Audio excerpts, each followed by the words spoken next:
और आप देख रहे हैं हमारा सोशल प्लेटफॉर्म लाइव 24/7।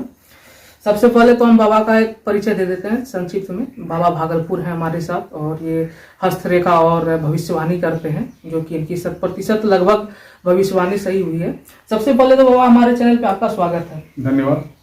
बाबा आपकी जो भविष्यवाणी है, तो जब हम देखते हैं आपकी भविष्यवाणी को, तो ये तो लगभग 100% सही है आपका। और अगला भविष्यवाणी आपका क्या रहेगा? जैसे भी चुनाव है, चुनाव को लेकर के आपने बड़ा बड़ा भविष्यवाणी किया जो कि 100% सही है।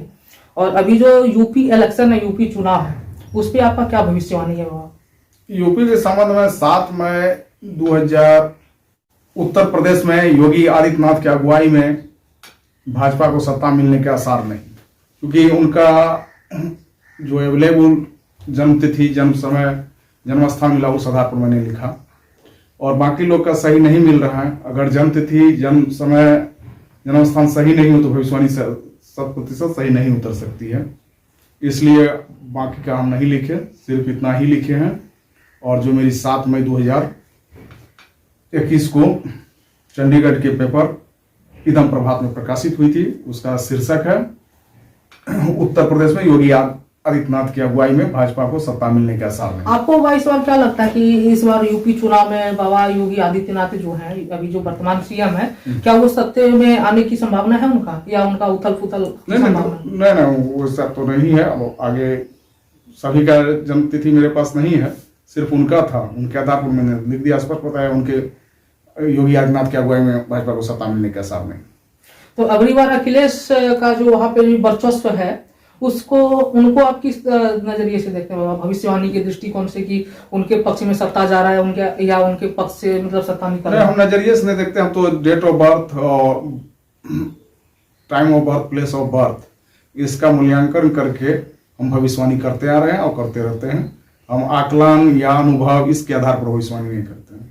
तो अगली बार क्या लगता है कि योगी मतलब आदित्यनाथ आने की संभावना है, या अखिलेश कुमार आएंगे? योगी आदित्यनाथ के आसार नहीं है। तो अगली बार किनका ज्यादा संभावना बन रहा है कि सत्ते में? उस हिसाब से अखिलेश जी का संभावना है, 100% आसार उनका है। चूंकि हम ब्रह्मा जी नहीं है जो यह कह देंगे वही आएगा ही। हम तो लिखते हैं संभावना है, आसार है, ताज इनका सजने के आसार हैं। लेकिन जहां तक वो हमारा जानकारी है आपके बारे में कि आप भविष्य होता मतलब ख्याति प्राप्त है आपको, तो हाँ नहीं ऐसा है। मेरा एक नहीं भविष्यवाणी, अनेकों भविष्यवाणी 100% सच हुई। ममता के बारे में मैंने लिखा था, तीसरी बार उनको ताज मिलेगी। Trump means Donald Trump. आपने मायावती को लेकर के भी लिखा था, ममता बनर्जी को भी लिखा था, ट्रम्प को लिखा था, और बहुत सारे नेताओं के बारे में लिखा था, जो कि 100% सही है।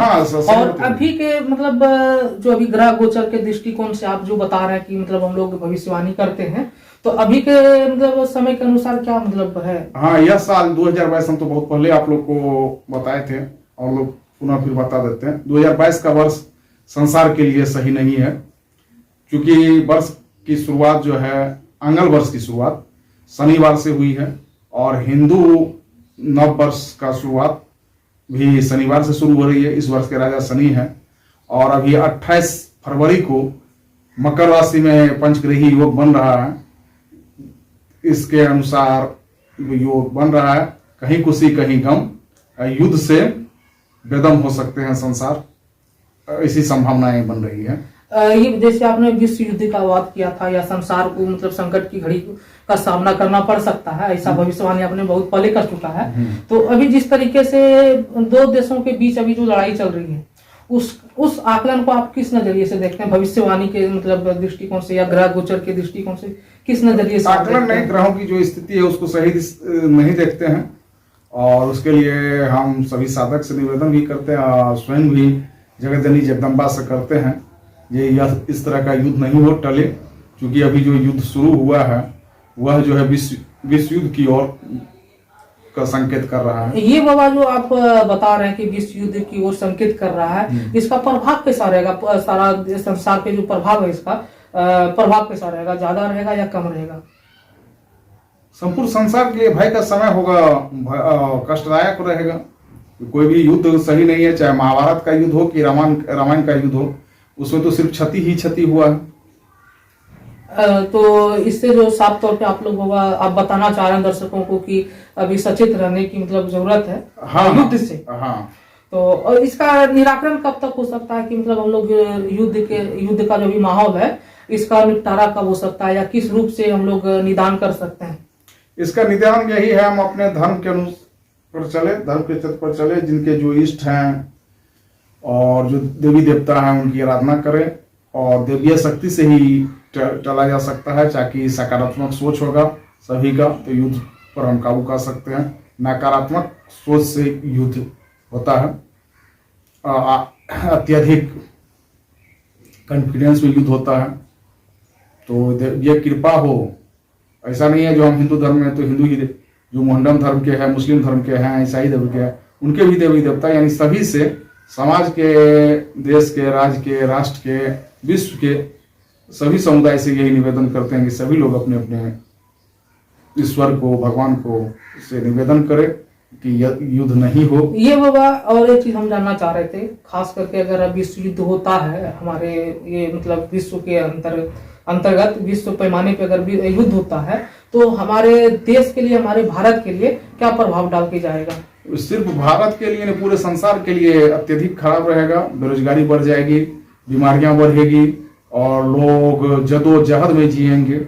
बहुत कष्टदायक रहेगा, पीड़ादायक रहेगा।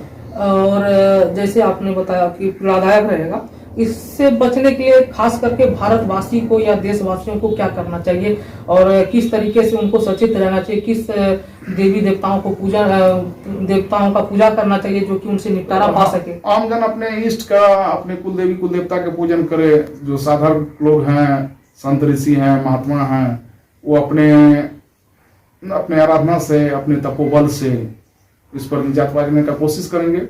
हम भी अपनी जगत जननी जगदम्बा से निवेदन करते हैं, प्रार्थना करते हैं।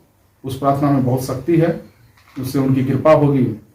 लास्ट सवाल मेरा बाबा ये रहेगा आपसे, जैसा आपने 2019 में कोरोना काल को लेकर के भविष्यवाणी किया था, कोरोना को लेकर के जिक्र नहीं किया था, ये आपने बोला था कि संक्रमण का दौर रहेगा पूरा विश्व पर, वो भी हमारा 100% सही है। और ये बाबा आपको क्या लगता है कि कोरोना का जो संक्रमण है, आपने तीसरी लहर का भी भविष्यवाणी किया था, हमारे चैनल पे भी किया था, तो उस भविष्यवाणी का असर अब जो है कोरोना का, जैसे बिहार में लॉकडाउन को समाप्त कर दिया गया, पूर्णतः खत्म कर दिया गया, तो उसको आप किस दिशा में देखते हैं कि आने वाले समय में भी कोरोना का दस्तक आ सकता है? हाँ, कोरोना का आ सकता है। कोरोना अभी चल ही रहा है, 19-20 है, और हम लोग को, सभी आम जन आदमी को अपने स्वयं सतर्क रहना चाहिए। और जो कोरोना का गाइडलाइन है उस अनुरूप अभी भी हम लोग को चलना चाहिए। पूरे इस वर्ष तक कोरोना, एक बार फिर कोरोना की लहर आएगी। अगर हम सचेत, संयम, सतर्क रहेंगे तो हो सकता है लहर आए, उसका कोई प्रभाव, दुष्प्रभाव नहीं मिले। लेकिन बाबा आपने भी जिक्र किया कि अभी चौथी लहर आनी भी बाकी है, तो चौथी लहर को आने में कितना समय लग सकता है, या उनका समय या विधि क्या है? अभी उस संबंध में विस्तृत नहीं कहा जा सकता, संभावना है जो अक्टूबर के आसपास आ जाए। बहुत बहुत धन्यवाद बाबा हमारे चैनल से बात करने। धन्यवाद।